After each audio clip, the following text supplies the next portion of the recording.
31장은 어제 30장에 이어서 애굽을 의지하는 자들에 대해서 경고하는 예언의 말씀입니다. 1절에 도움을 구하러 애굽으로 내려가는 자들은 화가 있으리라.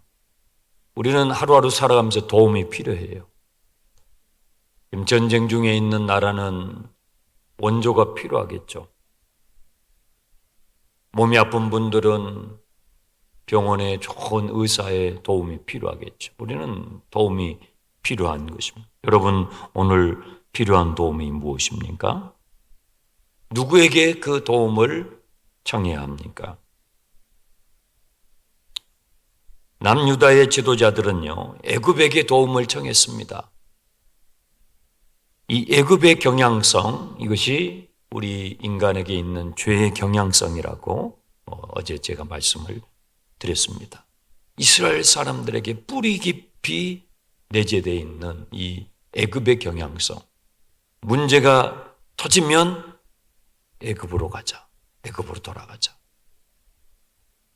하나님을 원망하고 애굽으로 돌아가려고 했던 이것이 이스라엘 사람들의 무의식 가운데 뿌리 깊이 자리 잡고 있는 진과 같았습니다.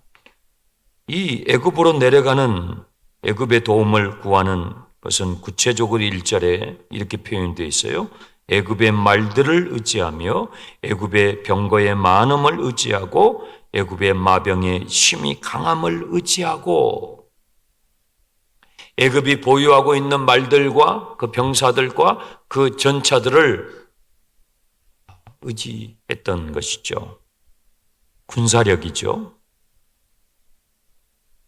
그런데 하나님께서는 그것이 참으로 어리석고 화를 자초하는 것이라고 지적하고 있는 것이죠. 이스라엘의 거룩하신 일을 앙모하지 않고 하나님을 구하지 아니하고 애굽으로 내려가는 그들에게 화가 있으리라. 2절 여호와께서도 지혜로우신즉 재앙을 내리실 것이라 그의 말씀들을 변하게 하지 아니하시고 일어나사 악행하는 자들의 집을 치시며 행악을 돕는 자들을 치시리라. 하나님께서 애굽을 의지하는 이스라엘의 지도자들의 그 은밀한 계약, 이사야 선지자에게도 한마디 상의하지 않고 자문을 구하지 않고 몰래 이 애굽과 조약을 맺어서 그들의 군사력에 의지하려고 했던 것을 질타하시면서 3절에 중요한 말씀을 하셔요.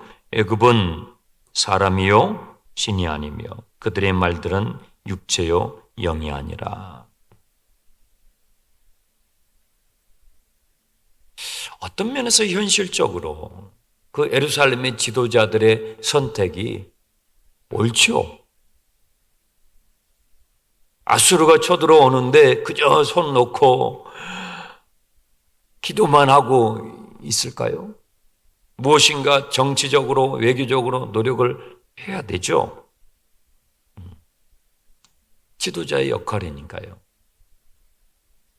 우리는 이런 생각을 해봅니다. 정말 하나님을 의지하는 것이 나에게 도움이 되는가? 하나님이 나에게 진짜 도움이 되는 것인가? 아니면 애굽을 의지하는 이것이 더 지혜로운 것이 아닌가? 우리가 하루하루 살아가는 우리의 입장에서 이 내면의 긴장과 갈등은 우리에게도 있습니다. 애굽을 의지하는 것이 현실적으로 옳지 않는가? 하나님을 의지하는 것이 정말 나에게 도움이 되는가? 우리는 생각하게 되죠. 질문하게 되죠. 하나님께서는 애굽은 사람이요 신이 아니며 그들이 보유한 말들은 육체요 영이 아니다. 이렇게 말씀하셔요. 누구에게 나의 도움을 청할까 하는 그 부분에서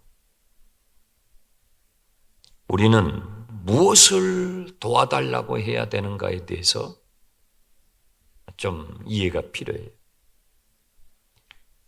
당장의 현실적으로는 애굽의 군사력이 필요하죠. 그러면 이 세상에서 가장 강력한 군사력을 가지고 있는 나라는 아무 도움이 필요치 않을까요? 이 세상에서 가장 강력한 무기를 보유하고 군사력을 보유한 그 나라와 거기에 속한 국민들은 그 어떤 도움을 청할 것이 없을까요? 내가 무엇이 도움이 필요한가에 대한 생각이 있어야 돼요. 당장 현실적으로는 애굽에 내려가서 도움을 구하는 그 제스처가 더 지혜로워 보여요. 우리도 그렇게 해야만 할 것 같죠? 그런데 애굽의 그 군사력을 가지고 있는 사람들은 외부의 그 어떤 도움도 필요치 않을까요? 하나님께서 애굽은 사람이요 신이 아니고 말들은 육체요 영이 아니다 라고 말씀하는 거예요. 애굽은 사람이고 애굽의 말들은 육체다는 것이죠. 유한한 피조물이고 죽음을 뛰어넘을 수 없는 육체에 불과하다. 오직 하나님만이 무한하시고 하나님만이 영원하시다라는 말씀을 하고 계시는 거예요. 진정한 우리의 도움은 하나님으로부터 받을 수 있다는 것을 말씀하는 것이죠. 사람은 유한해요. 애굽의 말들은 아무리 강해도 육체에 불과해요. 그 유한한 그 존재는 도와줄 수 있는 한계가 있다라는 것이죠. 도와줄 수 있는 한계가 있다라는 것은 도울 수 없는 한계 너머가 있다라는 것이죠. 그럼 그 너머는 애굽이 아무 도움이 될 수 없다라는 것이죠. 맞아요. 이 세상에 우리가 도움의 손길을 펼치는 많은 인맥들과 많은 수단들이 있죠. 맞아요. 그것이 우리에게 도와주는 그 영역이 있죠. 애굽의 군사력이, 애굽의 통치력이 내가 알고 있는 인맥을 동원해서 얻을 수 있는 도움의 한계가 있죠. 그 너머는요. 그 너머는 안 된다는 얘기를 하고 계시는 거죠.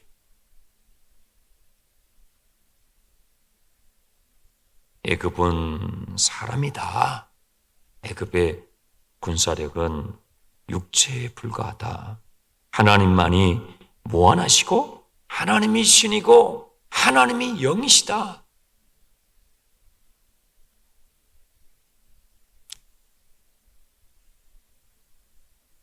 사람들이 예수님을 막 환영했잖아요. 그런데 예수님을 어떻게 했습니까? 십자가에 못 박아 죽였어요. 왜 그랬을까요? 내가 기대했던 나를 돕는 자가 아니다고 판단한 거예요. 내가 기대하고 내가 원하는 도움을 주는 그 대상이 아니라고 판단했을 때 예수를 죽였다 이 말이죠. 그러면 사람들은 어떤 도움을 기대했습니까? 정치적인 독립이죠. 로마로부터 이스라엘이 독립할 수 있는 그 도움을 줄 수 있는 적임자로 나사렛 예수를 생각한 것입니다. 정치적인 메시아로 생각한 것입니다.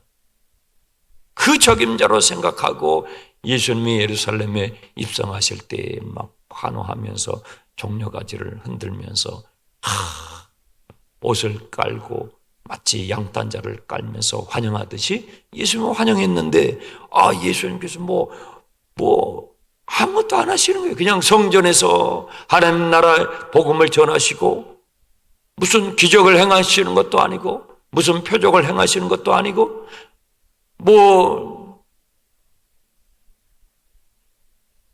내가 생각했던 도움을 안 주는 거예요. 그래서 예수님을 십자가에 못 박은 거예요. 여러분은 정말 하나님이 여러분의 인생에 돕는 자라고 생각하시냐고요? 나에게 지금 돈이 필요하고, 나에게 지금 이 위급한 나의 문제가 있고, 그런데 이것을 정말 하나님이 나를 돕는 분이신가 하는 그 확신이 있으시냐고요. 아니면 여러분도 도움을 구하러 애굽으로 내려가고 있는 이 사람들이 더 지혜롭다라고 생각하시냐? 언뜻 보기에는 애굽으로 내려가는 이 사람들의 선택이 더 지혜롭죠. 더 지혜롭죠. 예수님은 십자가에 못 박혀 죽으셨습니다. 그러나 그 십자가에 못 박혀 죽으신 그 예수님이 오늘 우리에게 구주가 되시고 나의 주님이 되신다라고 우리가 고백하는 그것은 이 세상의 그 어떤 권력도, 애굽의 어떤 힘도, 애굽 바로의 그 어떤 권력으로도 해결할 수 없는 나의 도움이 되신다는 것을 내가 알기 때문에 우리는 예수 그리스도를 나의 구주라고 고백하죠. 그것이 무엇입니까? 죽음의 문제요. 그것이 무엇입니까? 죄의 문제인 것입니다. 죽음의 문제와 죄의 문제를 해결할 수 없는 힘이라면 그게 진짜 힘이냐고요.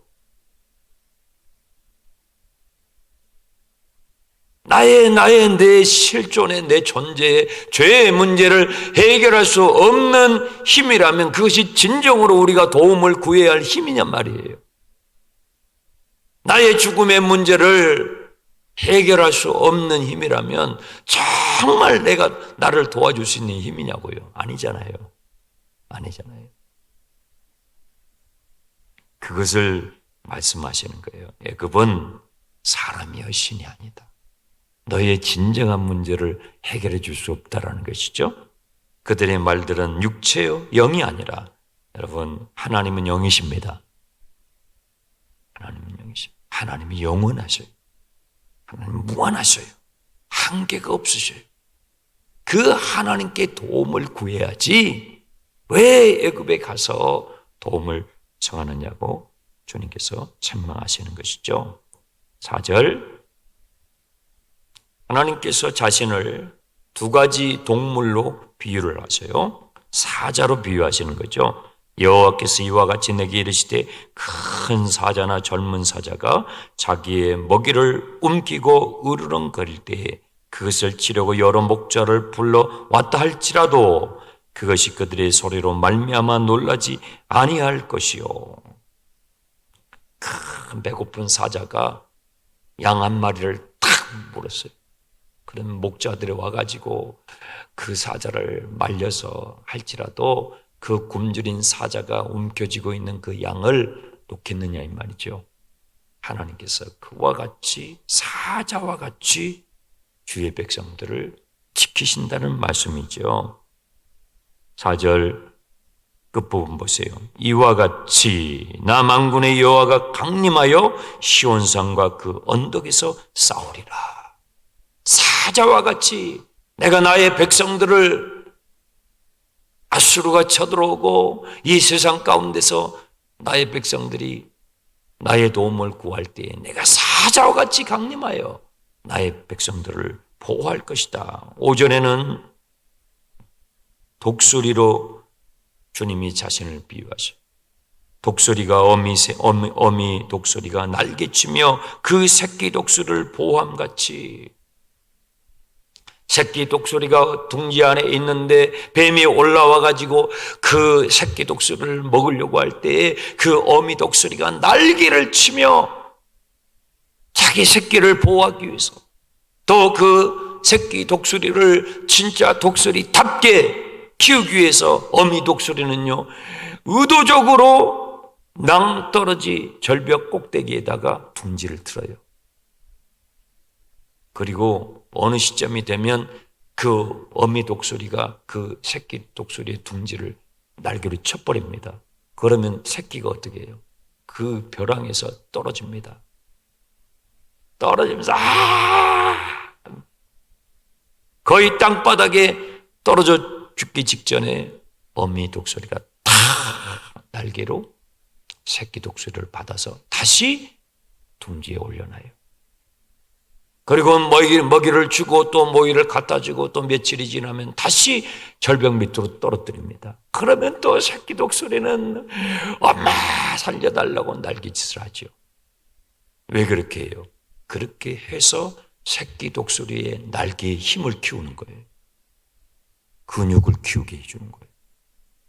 독수리답게, 하나님의 자녀답게, 하나님의 백성답게 하나님께서 연단시키시는 방법이지요. 이와 같이 독수리가 날개치며 그 새끼를 보암같이 나 만군의 여호와가 예루살렘을 보호하리라. 왜 시련이 있습니까? 왜 역경이 있습니까? 성경은 우리에게 이렇게 말씀합니다. 감당할 시련을 주신다고요.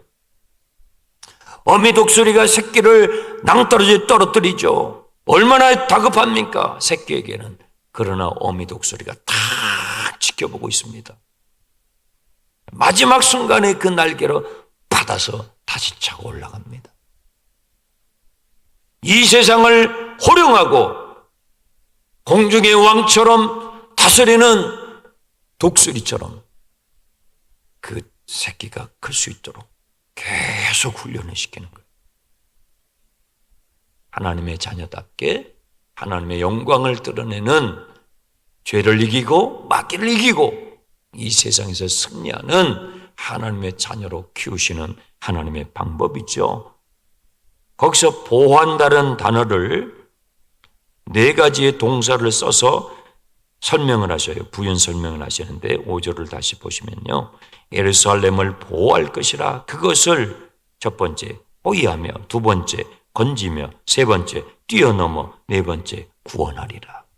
하나님께서 하나님의 자녀들을 위해서 활동하시는 그 활동을 4가지의 동사를 사용했어요. 호위하며. 이것은 방패가 되신다는 뜻이에요. 내가 나의 백성들의 방패가 되어주며, 건지며, 위기 가운데 처해 있을 때 건져내. 뛰어넘어, 그 앞에 어떠한 장애물이 놓였을지라도 그 장애물을 뛰어넘어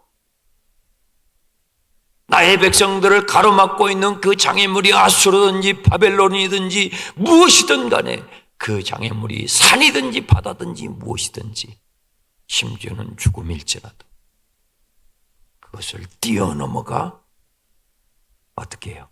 구원해내시는 하나님. 독수리가 날개를 펴고 그 새끼 독수리가 위기에 처해 있을 때 그 앞에 장애물이 있어요. 그 장애물을 뛰어넘어 마침내 그 새끼를 탁 날개로 품듯이 하나님께서 하나님의 백성들을 그와 같이 보호해 주신다는 것입니다. 여기서 뛰어넘는다는 이 단어가 영어 성경에 보면 He will pass over라고 되어 있는데 이 passover라는 이 단어는 유월절을 의미하는 단어예요. 여러분, 유월절에 이스라엘 백성들이 그들의 힘으로 애굽에서 빠져나왔습니까? 아니죠. 이스라엘 백성들이 한 것은 그냥 따라 나온 거예요. 따라 나온 거예요. 전적으로 하나님의 능력으로. 그것이 뭐예요? 여러분이 아까 찬양했던 은혜라는 단어예요. 전적으로 하나님의 능력으로 그 애굽의 노예 생활 가운데서 그 죄와 사망의 그늘 가운데서 건짐을 받죠. 마지막 10번째 하나님께서 능력을 보여주던 게 뭐예요? 어린 양의 피였죠. 너는 어린 양의 피를 각자의 집의 문설주에 발라서 그 피가 있는 곳마다 죽음의 사자가 뭐예요? 패스오버 넘어가게 하시오. 그 피가 없는 곳은 전부 죽음을 맞이하는 것이죠. 우리의 그 어떤 실력으로도 뛰어넘을 수 없는 죄와 죽음의 그 장애물을 예수 그리스도의 그 어린 양의 피가 뛰어넘게 해주는 거죠. 그래서 여러분, 구약은 첫 번째 출애굽의 내용이고 신약은 두 번째 출애굽 사건이라고 제가 그랬죠. 저와 여러분 앞에 그 어떤 장애물이 있을지라도 독수리가 날개치며 그 새끼를 보호함같이 오늘도 여러분을 주님께서 보호하실 것을 믿으시길 바랍니다. 6절 이스라엘 자손들아 너희는 심히 거역하던 자에게로 돌아오라. 그러므로 하나님께 돌아오라는 거예요.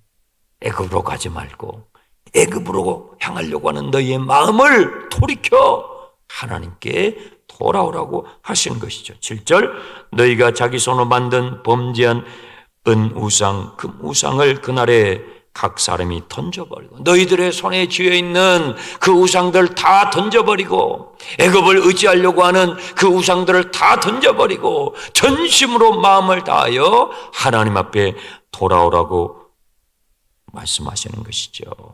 8절 아수르는 칼에 엎드려질 것인데 사람의 칼로 말미암이 아니겠고 애굽의 칼도 아니요 너희들의 칼도 아니요 누구의 칼이에요?